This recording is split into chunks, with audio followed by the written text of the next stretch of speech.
Hello and welcome to the big picture. How is the Indian economy performing? Is it looking up? Is it stressed? The economists and analysts have a mixed answer to this question.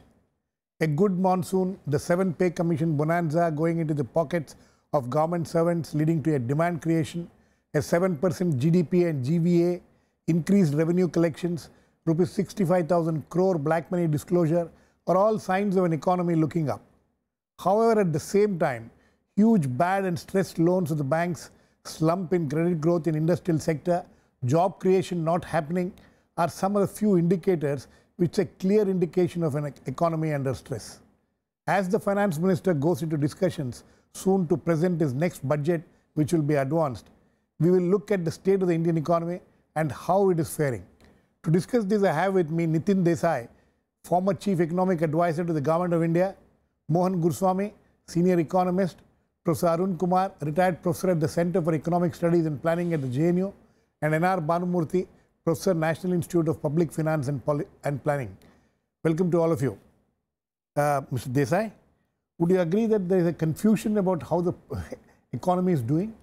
Yes, there is. There's no doubt, because there are things pointing in different directions. And so if you're just looking at it from outside, it would certainly be very confusing.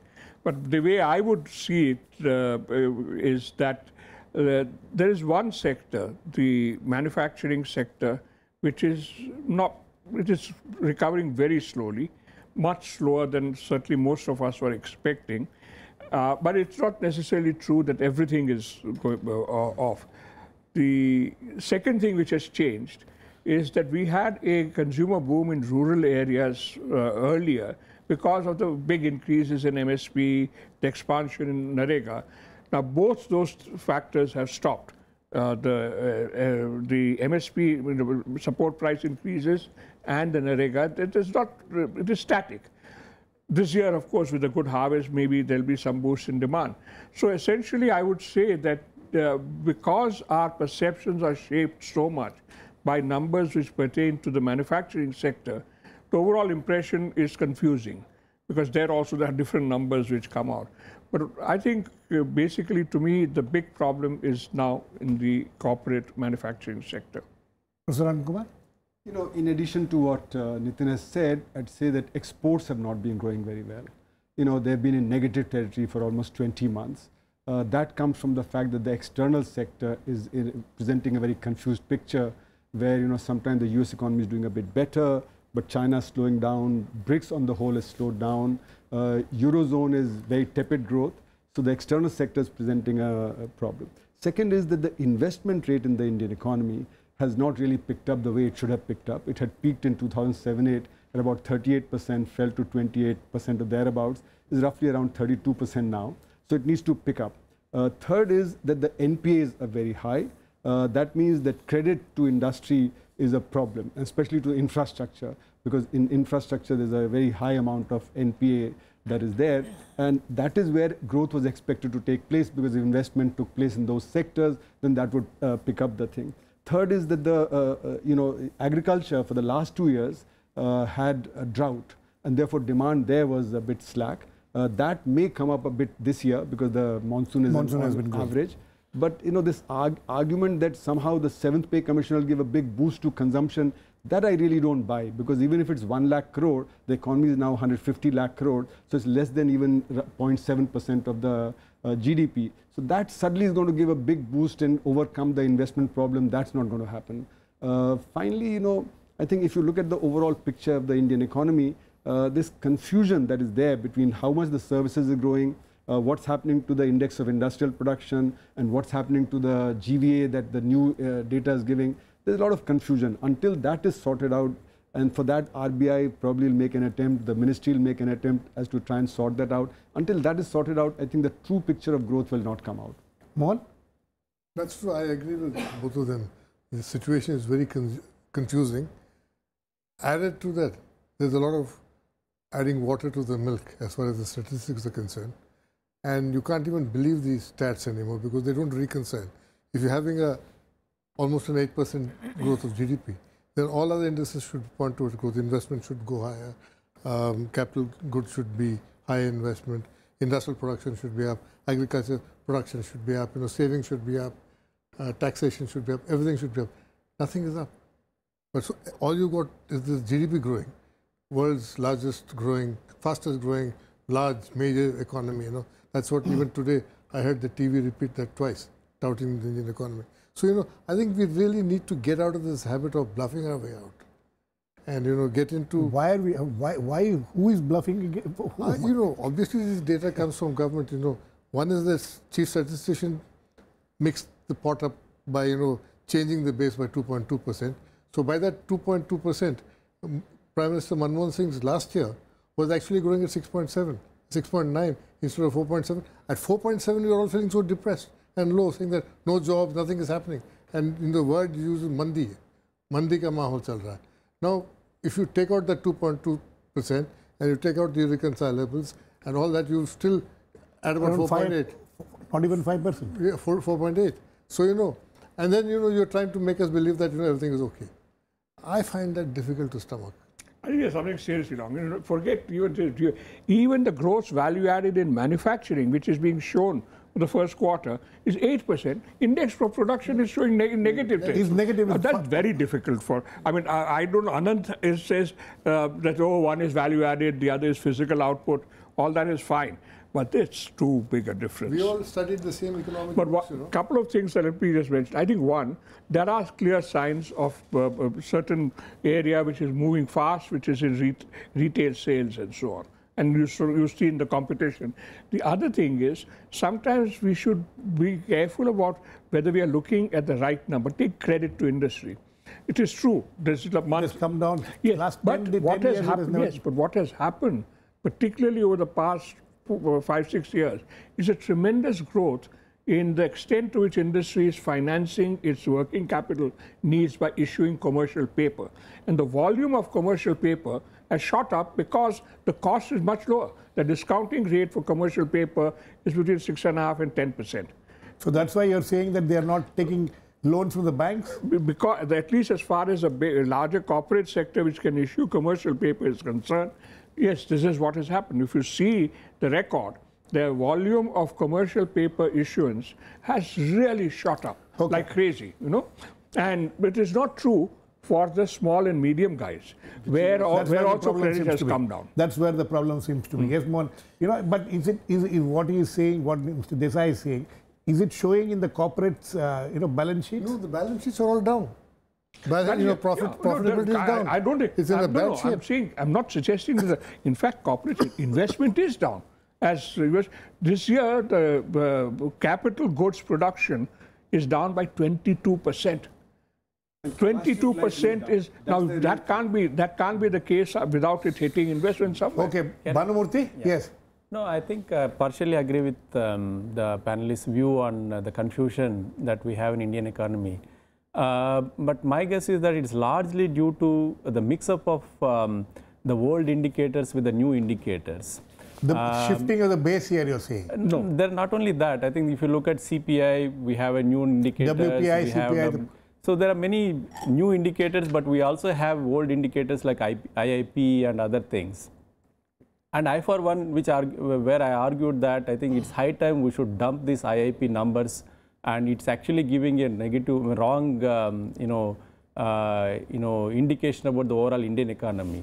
Having said that, yes, there is a decline in the credit to private sector, but if you look at for the past 6 to 8 months, that story of Indian economy, I think it's largely driven by the foreign investments as well as the public investment. We have seen in the infrastructure sector where the government has done a lot of front loading in many of the infrastructure sectors like railways and other sectors. So in my view, I think the investments that we see in the credit to private sector may not be a major indicator for us in the current year. We know that the private sector absorption capacity is very low because of many things, and also the supply of credit to these sectors are also low because of the banking sector is doing very badly. Given that, I think this year growth would be largely driven by foreign investments as well as public capital investment. Mr. Desai. Yeah, no, I think that's one thing. Second thing is, No, where is the economy? You said that in some area the economy is picking up. Yes, it is. And you know, as far as the government spending is concerned, as Bhanumurthy rightly says, it has to be driven by the public investments. Private investments are not coming. So public investments, has it made any difference? The spectrum auction, the black money disclosure, all these things, is it going to make difference? Spectrum auction, I mean, the way it's being handled, you know, what they've got after the spectrum auction is way below what they were expecting. But 5.5 lakh crores they were expecting, they got 65,000. How can that be absorbed? I mean, India has the costliest spectrum in the world and the lowest call prices. I mean, you'll kill that industry in time. And yeah, that's what they are doing. But whatever it is, leave that to one side. I think basically today industry is still not facing capacity shortages, which is why they are not investing. The one area where there is some investment that started picking up is in construction-related areas because of the road projects. And there I've seen cement, for instance, a willingness to invest. And as I've said earlier in your program, which is that basically corporates had to restructure the balance sheets. And that took time. That is happening. It will probably be, most of us thought that growth would pick up by this year. I think it will probably have to be pushed forward by at least another year. Industrial growth, investment growth, manufacturing growth. But that will probably have to be pushed forward by about a year at least for it to take effect. Yeah, you know, if you think about investment, it's true that public sector investment in infrastructure has increased, but the question really is that is the overall investment increasing? Because the private sector facing, you know, spare capacity is investing less and less. So therefore that in a sense compensates for whatever public sector investment increase there is. Now can foreign direct investment compensate for the decline in investment? Really not, because if you look at the total investment, foreign direct investment is about 10% of the total investment, 90% is internal investment. So unless the foreign direct investment dramatically rises by something like 100% or so, you don't think that it be able to compensate for the decline in investment that's taken place internally because of the decline in private sector investment. So that is not going to really create a you know, huge upsurge there. Now regarding the credit, you know, as has been already said, you know, maybe the private sector is taking credit from elsewhere, and that's why the credit growth has not been as good as it should have been. That's only the major industry. Only the big industry, but that's not true of the small and the medium industry, that the data has come out on that.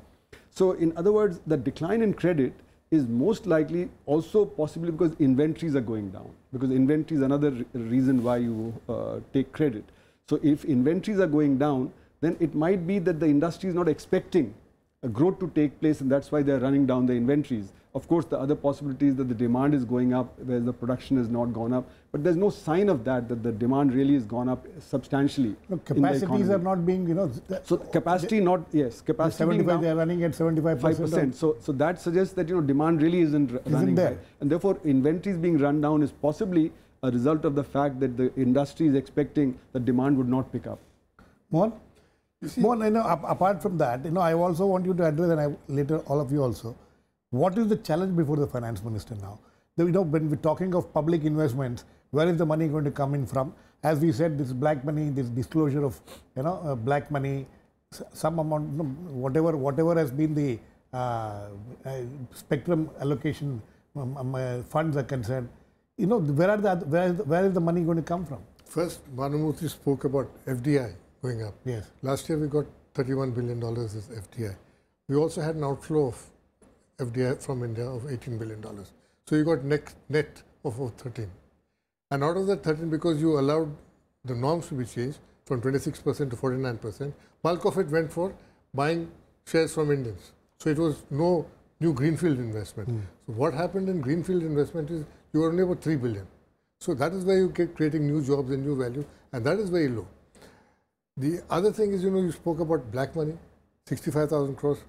What is the tax benefit to the government? 28,000 crores. And this year about 14,000 crores. Yeah. So, you know, so that is not much.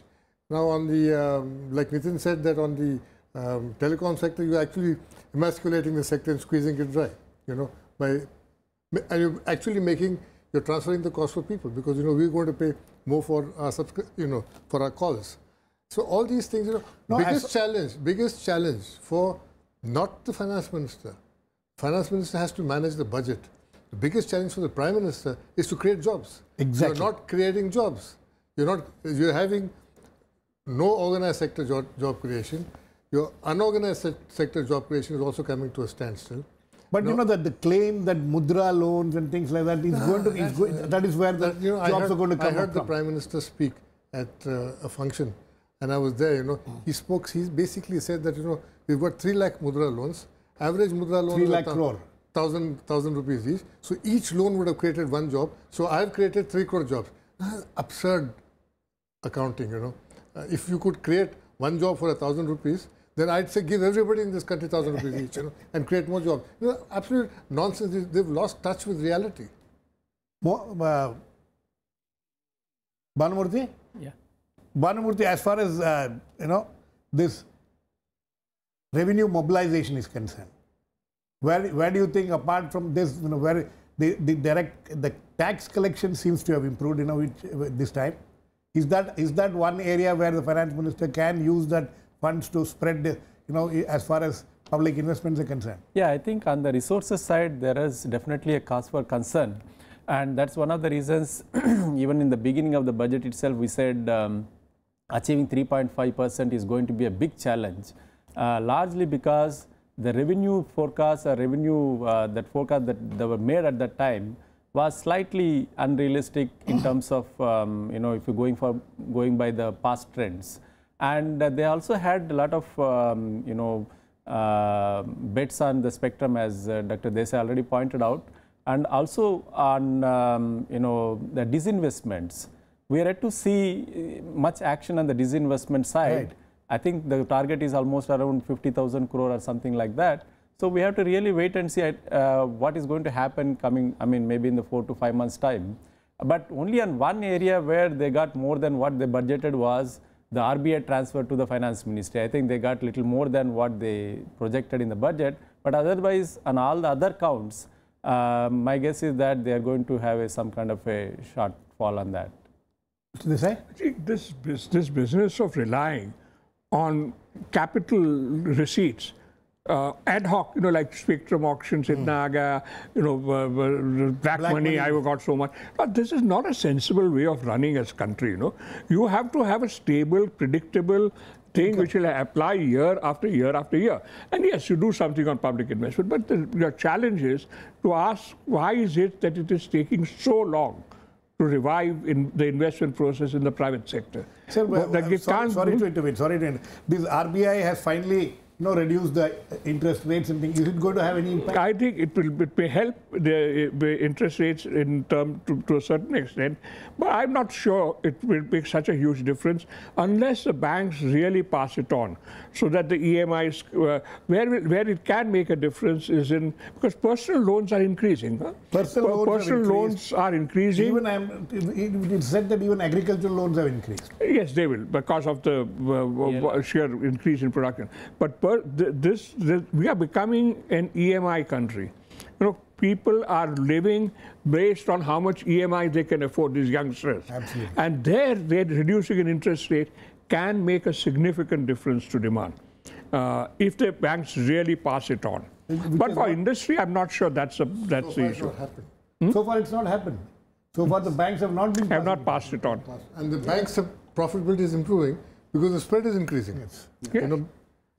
So they're all showing better balance sheets now. So I think we have to see why the macro demand has not been rising enough for industry to begin investing more, and that would happen if capacity utilization is better, which means demand has to rise. So there's somewhere inequality that has increased, so the mass demand has not increased. If the mass demand does not increase, then your revival would be down unless investment goes up somewhere else. And that investment is not going up elsewhere, and that's why, my point is that, A, at the macro level, B, if you look at interest rates always do not lead to increase in investment. Look at Europe, look at America. Interest rates are down to zero, and investment is not improving.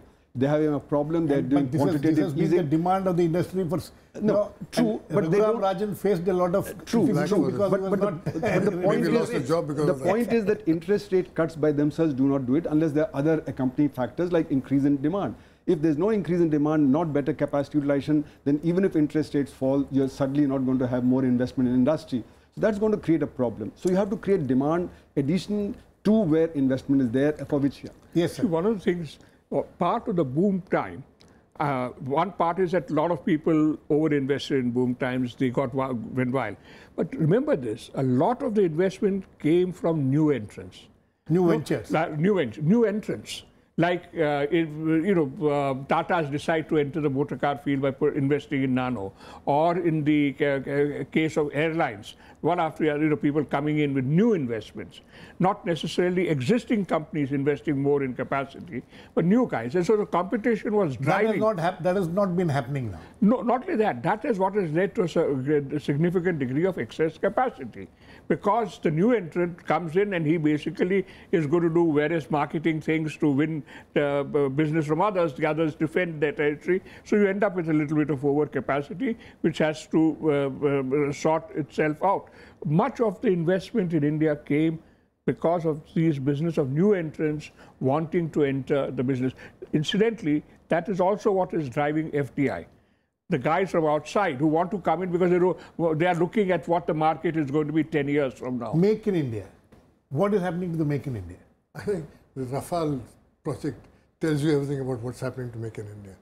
That's not the point. You see, the point is that in India, growth is led by government investment. Government has to invest in infrastructure, in job creation activities. That investment has just stopped. It is not growing. Because government expenditure has not come down. Government expenditure is going up. It's going up. But it is going in directions that does not create new jobs. It's going in consumption. For instance, this pay commission report has put 1.25 lakh crores additional per year into, and there's a backlog also to be paid. So what's happened is the finance minister then very happily said, this is like pump priming the economy. Yes, So what's happened is I just went to a defense college and I went to the cantonment and they're all brand new cars, everybody said, shiny new cars, So, and I pointed out to them, I said, all you guys are having new cars. They said, pay commission, pay commission, So, it's helping them. This says, we are buying cars, our wives are buying refrigerators and washing machines and domestic appliances. But these all should create jobs. Yeah, but this is only population. It's only absorbing capacity which was already there. Only a population of 2.3. Fresh jobs are not being created. 2.3 crore families. You got 100 and odd crore families in this country. Bano? Yeah, I mean, I am not that pessimistic in terms of the demand creation in the current year. Particularly, one is the pay commission that we are looking forward. The other one is after 2 bad years of monsoon, I think this year, as you rightly pointed out, that there is a credit offtake very high in the agriculture sector. So all these things should help both rural as well as the urban consumption much more than last year. Added to that, if you look at, I think Dr. Desai pointed out initially, this year, I mean, even NREGS, if you look at the allocation and the expenditure, it's much more than what they have budgeted, and I'm told there is a additional supplementary demand is going to come up in the next session. So given that for NREGA, for NREGS, so there is a huge capacity there. I mean, to increase, the rural demand. There is generally it's felt that rural demand will go up now. Pardon me? It's generally felt rural demand will go up. Rural demand will go up both because of the public intervention as well as due to the good monsoon. And at the same time, we're also expecting a much better urban demand following the pay commission impact. In addition to that, there are also signs of recovery in the US and other, I mean, if you've seen that yesterday's press statement from the Fed, there is expectation that US is also going to recover much better than the market was expecting. So from December onwards, if you see that recovery in the external demand also picking up, I'm sure 7.6 or 7.8 may not be a surprise for India's GDP growth in the current year. Despite all this. Yeah. Bhanu said something very interesting. Last 2 years, bad agriculture. But government stats show, higher food grain production. No, they're talking about... And this year, you're talking about good rainfall. There's a 21% shortfall. 1.2% growth in agriculture. That's what it's... So, these figures again are not reconcilable. But also there's a reality that according to global financial transparency, it's a Washington-based think tank. Last year, India illicitly exported $83 billion of capital. So, whatever little money is coming in, a lot more is rushing out. So, people are not voting for any confidence in the economy. And we are pretty much like China in this, more money is flowing out than coming in here. As far as black money is concerned, 65,000 crores. There has been all these wild 70% of speculations about what is the actual nature of the quantum of black money. So, according to my estimate, what has been revealed is 0.7% of the size of black economy currently. And of the black wealth, that maybe there's 0.2 to 0.3%. So it's a really tiny amount. Even if you compare to the 1997 scheme, when 5% of the black economy is revealed, this is a very small amount. So whichever way you look at it, this is not very large. 64,000 people revealing 65,000 crores means roughly 1 crore on an average. Now, yesterday the report was that one person has given 10,000 crores, okay, from Andhra, which means that actually it's less than 70 lakh per person who's revealing. Some people in Gujarat have been bragging about yeah, so this is really a very tiny amount, and this is not going to really change very much in the structure of the black economy or of the white economy, even though it may give 14,000 crores of, what is really revealing is that my home state of Telangana has declared #1 declaration 14,000 crores. And they're very, 14,000 very crores. proud of which 10,000 crores come from one. Bombay is not declared, Real Gujarat estate, is not I guess. declared, But Telangana declared. But the point is that's only recycling, because because after all, black economy also is an investment. If you reveal it, it might come as a white investment to the government, but that much black investment would be less. So it's not that there'll be an additional 65,000 crores of investment as a result of that. Mr. Desai. The seasoned practitioners of black money are not affected by all this. I remember once there was some rumor which went around in Bombay saying 100 rupee notes are going to be demonetized. There was a guy who opened a shop saying, I'll give you 95 rupees for every 100 rupee note you have. He made a fortune out of that by scaring the people. So finally, what is the challenge before the finance minister? I would say the challenge before the finance minister, I think is first, what all of us have been emphasizing, the importance of genuine public investment. Not paper investments, but genuine public investment. Second, I would say he must provide a more firm basis for public investment than this business of getting money from black money scheme, getting money from some auction here or things like that. In fact, I think any money realized by the government out of asset sale should not enter the budget in this form. It should go into a national investment fund and be managed as a capital asset which belongs to the people. Incidentally, Norway does that with its oil revenues. That's the second thing, that he must put public investment on a much more predictable and stable basis than this ad hocism. And I think he has to really, I don't think anything much can be done to boost private investment just like that. It basically demand growth is what will drive it. I don't think any incentives or anything is required there. It's simply demand growth. When capacity utilization reaches about 80%, the investment will come. And whatever you do, it will not come before that. Bhanu? Yeah, I think in addition to what Dr. Desai said, I think it's very important for the government to see this, whatever Dr. Rajan has started, in cleaning up these bank balance sheets.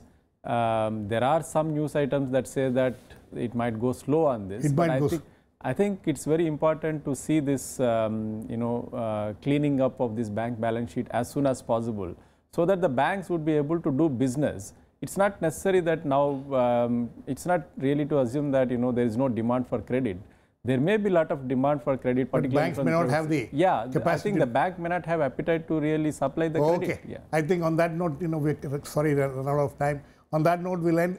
Everybody agrees that there is confusion as far as the Indian economy is concerned. Everybody has their own, has given certain ideas and suggestions to the finance minister and to the government.